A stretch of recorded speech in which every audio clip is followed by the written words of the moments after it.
Welcome to Buckets. This is Action Network's WNBA betting podcast presented by BetMGM, and it's our Friday Best Bets episode. We are recording here on Thursday night. Maria Marino along with Dano Mataya. Dano is actually at Barclays Center, just witnessed the Sky upset the Liberty. So we have already a lot to talk about. Dano, you doing okay? Recovering. I did not see this game going this way. Somehow still hit Sky second half money line that I bet pregame. But excited to get into these plays for tomorrow. And I mean, there's only one game, but marquee matchup. Yeah. I'm staying away from the side in the Fever Sparks game, but I am betting the over 163.5. Really looking forward to it. The world will be watching Ion on Friday night. That's right. So Fever at Sparks. I'm a little confused about this line. So I completely understand you staying away from a side going in because the Fever are favored for the first time all year. They are 0-5 straight up, 3-2 against the spread. They have covered the last three straight as dogs. But the Sparks, they are 1-1-1 against the spread. They covered as 18-point dogs against Las Vegas, losing by 7. Made it a very competitive game. 1-3 straight up this season, beating Washington by 2 in their last game. Dearica Hamby, your girl, averaging 22 points, nearly 14 rebounds in 3 games. But I say all this to say, a win under their belt, there are some reasons to think that maybe the Sparks should have been favored here. Right now, I'm seeing their money line at around plus 125. And so for me, and it seems like you're on the same page, like I'm staying away from the side going in because I really feel like this could go either way. I think the Sparks have been playing very competitively. I think the Fever are due for their first win and have had a few chances here that they could have won games but didn't finish the job. Then you throw in the fact that the Fever are playing the Aces the following day on a back-to-back, and it's a very confusing spot. It's terrible because you want it for the Fever. They should have had it against Seattle. Yeah, it was right there for them. That's another thing that makes you worried if you do like the Fever in this game is like this. It's a severely, or just a giant mismatch coaching wise between Kurt Miller and Christy Sides. People can say what they want. Christy Sides is not getting the job done. The sub rotations were off. I mean, we can talk about Aaliyah Boston's struggles, but I mean, everyone knows that. yeah. So I don't see this game being a blowout by any means. Like I think, like you said, it could go either way. Mm-hmm. I think live betting is the way to go if you like a side. I think every big has done pretty well against the Fever. Hamby, like you said, my queen. I like her props. I think you pointed out some good ones to me earlier. But with the over, I do like a lot of overs in this game, prop wise. Yeah, well, hold that thought regarding the props because first thing I want to know is why you like the over 163.5. One, the Fever are picking up pace. Okay. They realize the fact that they can't run Caitlin Clark in an efficient offense, just playing this half court, no creativity, no movement, and I think Caitlin's getting more freedom as time goes. What they're getting with Temi is phenomenal. Love off her. the bench. Temi Fagbenle. If you don't know her, look her up. She's like Lisa Leslie 2.0. Continue. Yeah, incredible. And Kelsey Mitchell's back in the fold. And you can see the shots they got in that first half. They still put up 40 points against Seattle. It's just shots weren't falling. I think they were combined 4 for 20 in the first half, Caitlin and Kelsey Mitchell. So you got to think shots are going to fall. They're going to get great looks. And I already said it about Hamby. She's going to go nuts. I love what they're getting from Rakia Jackson. I think this is a great breakout opportunity for Cameron Brink to get on the scoreboard a little bit. It just two teams. Nobody wants to lose to be the team that lets Caitlin get her first win either. So I mean, it's not like the Sparks are going to roll over because they want Paige Beckers next year. Right. This is one that you go win for sure. So I just see it being really competitive. Probably within 5 margin wise. So with that, a lot of free throws at the end, I can see this easily getting over 163.5. Copy that. Okay. And then with regard to the live betting, like, let me in on your strategy a little bit. Is it more like, okay, you feel out how the first quarter, first half is going, and if you still expect it's going to be a close game, like maybe bet who's down? Like, is that roughly your strategy?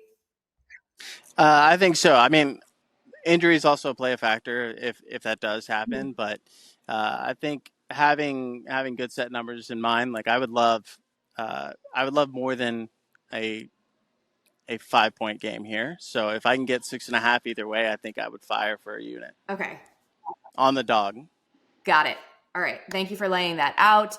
And then I did want to get into some props, like I said, but before I do, I just want to hammer home this schedule spot, particularly for the Fever, because the Sparks last played on Tuesday. The Fever played, at Seattle Wednesday night, and then, traveling here to LA. Also, there's been a little bit of talk about just the Fever schedule in general to start the season. It originally started in regard to, okay, Caitlin Clark has a really tough schedule to start out her pro career, getting Connecticut and New York twice early. And I think that some of the rhetoric around that was a little like, whatever. To me, all the opponents are going to be hard. I think those opponents were particularly hard, but that's not the part that I think is the most challenging. I think it's just the sheer volume of games. So going into Thursday's games, the Fever and the Storm were the only two teams in the W that had played 5 games. They both played 5 games in 9 days. But then the Storm, they're getting into this like period of a day or two off, while the Fever are continuing this stretch where, like I said, they're going to LA and then on a back-to-back in Las Vegas. So by my count, that is 7 games in 12 days for the Fever. And so from what I'm seeing, that is the hardest schedule in the WNBA, because in addition to all of those games, so it's, game day, off day, game day, off day, it's also it's home and road. So it's like game day, travel, game day, travel, game day. There wasn't ever a stretch where it was like back-to-back home games. So I just really want to emphasize that, like, this schedule has been super grueling, especially for a team that like has so many young pieces that are learning to play together. And that's another just hesitation that I have with this overall spot. Yeah, and I think it's important to know, like, a lot of teams do poorly on the last game of a 3-game road trip, and you combine it with it being a back-to-back. I mean, we saw the Storm have that same situation at New York. Yeah. On a back-to-back, the last game of a road trip. I think they scored 64 points. And so, I mean, it's a good spot to look for a team total under with the Fever against the Aces, who are very pissed off after a loss at home. So Right, and that'll be on Saturday. And we have a couple more ideas for Saturday too, but I promised I wanted to get into a couple of props ideas, because we're seeing a few markets out there for Fever Spark. So this is kind of what jumped out at me. I'm leaning Kelsey Mitchell over 16.5 points. She has scored 17 in 3 straight games and hasn't shot the ball particularly well in that time. So last game against the Storm, she shot 29%. Previous game, 44%. And the game before that against New York, 39%. Now, those 3 games, those correlate with her getting back into the starting lineup. So I'm not really looking too much at the first 2 games. But the volume is there. So in terms of the amount of shots she's taking, so she took 17 shots, 16 shots, and 18 shots. That's how it breaks down in that 3-game span. So I kind of like Kelsey Mitchell over on her points prop. Another points prop I was looking at, Kia Nurse over 11.5 points. So Kia Nurse I mean, she's she scored 13 in the last two, 23 in the first game. Now she doesn't get the same volume, but she's shooting pretty efficiently. So I would take a look at that. And then finally, a disclaimer: Caitlin Clark, I think her totals for various props are still a little bit inflated for the most part. But I did get a little intrigued by her to go over 12 and a half rebounds and assists at plus money. She has done this in 3 out of the 5 games played this season. The 2 games she didn't were against Connecticut. I feel like she has a good chance of doing this as long as Dearica Hamby doesn't have like 20 rebounds. So I love them all. I do love that Kia Nurse is like the perfect vet, like to have around. yeah, And she's playing well and playing efficient. Yeah, I mean, I do notice the volume isn't there sometimes, but I feel like she's always in the right spot. I don't see Lexi Brown taking too many shots like she did the other game, so there, we should see some increased volume there. So I'm on everything you're on. I love it, and then I'm only just gonna do. I'm probably gonna do this every game, but I'm gonna bet Dearica Hamby 20 points and 10 rebounds. She's the greatest player in the WNBA. I actually unfollowed every other WNBA player. I'm only following Dearica Hamby on Twitter now, and I'm very proud of that. got it. Okay. Hamby is one to watch for sure. Okay, that's pretty much, I think, everything for the breakdown of that game on Friday. And like I said, these are small sample sizes. That's the only thing I'll disclaim. And in terms of the props, these are what caught my eye. They're leans. It's just a very small sample size. So that's all I will say about that. Now, looking ahead to the weekend, this is going to be interesting because we have, as mentioned, the Liberty getting their first loss. They're playing the Lynx. And I know you have a couple of inclinations of how you're going to bet that one. Yeah, last year we were really successful, especially with the 2 stronger teams. And I say that I mean the Las Vegas Aces and the New York Liberty. After a loss, I want to say close to 80% covering the first half spread in the next game. I mean, they're going to be pissed off. They're going to come out firing. So we have both those teams in the exact same spot. Lynx are now coming off a overtime loss at Connecticut. Hard place to travel to. Makes me like the Liberty first half spread even more. Jonquel Jones had a rough night here in Brooklyn. Mm-hmm. Minus 19 in 21 minutes. Got in foul trouble, never got in a rhythm. I think she's going to bounce back and have a great night. We've seen a lot of bigs really eat. I mean, they've only played 2 teams, but we've seen bigs eat against this kind of smaller Lynx lineup that just is kind of centered around Alana Smith. Bree Jones, 8 tonight. NECA, I think, had 20 in both games against the Minnesota Lynx. So, yeah, that's where I'm feeling on that one. Yeah, so JJ, just to confirm, so she played the 21 minutes, was a minus 20 against Chicago. Oof. 8 points, 5 turnovers, 4 rebounds. I mean, just a very uncharacteristic performance. I mean, she got in foul trouble.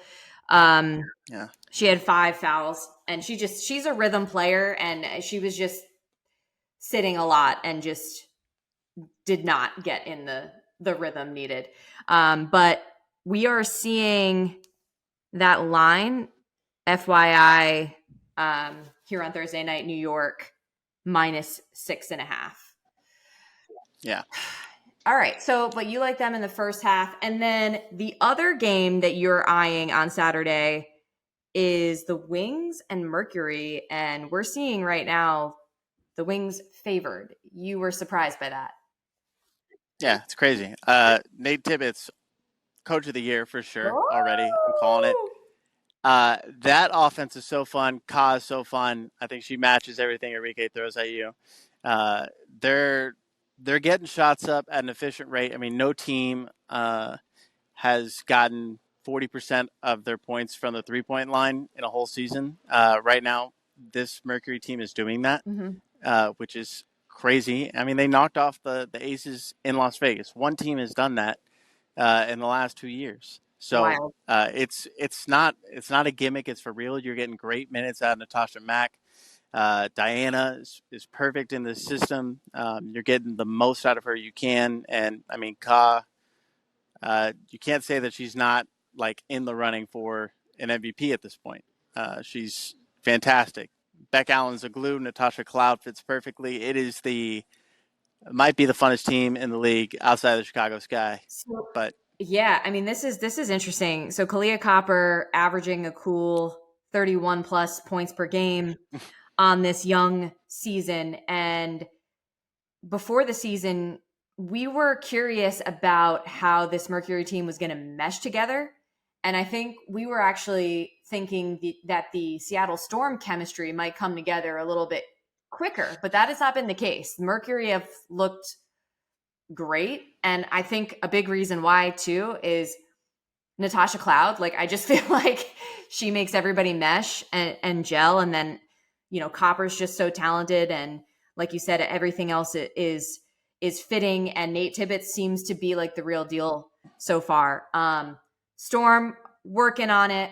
Sky, or another team that we talked about in the offseason, is, I think I used the term scrappy Sky. And now I'm finding myself wondering, like, how many more teams are they going to knock off? And kind of wishing I could find them to make the playoffs right now. So I would keep an eye out on such a thing. I mean, Marina Mabry is like phenomenal. That's a complete aside. But Yeah. like, real quick on that Mercury Wings game. I mean, injuries still have not changed for Dallas. They're still missing two of their top 3 scorers from last year. Like 2 really important players to their success. So I think it's just not a reasonable line to have them favored at Phoenix. Yeah, I agree totally. So Mercury money line on Saturday, and that's essentially it for our weekend preview. Of course, there are a handful of other games as well, but those were just our early looks to give you a little taste of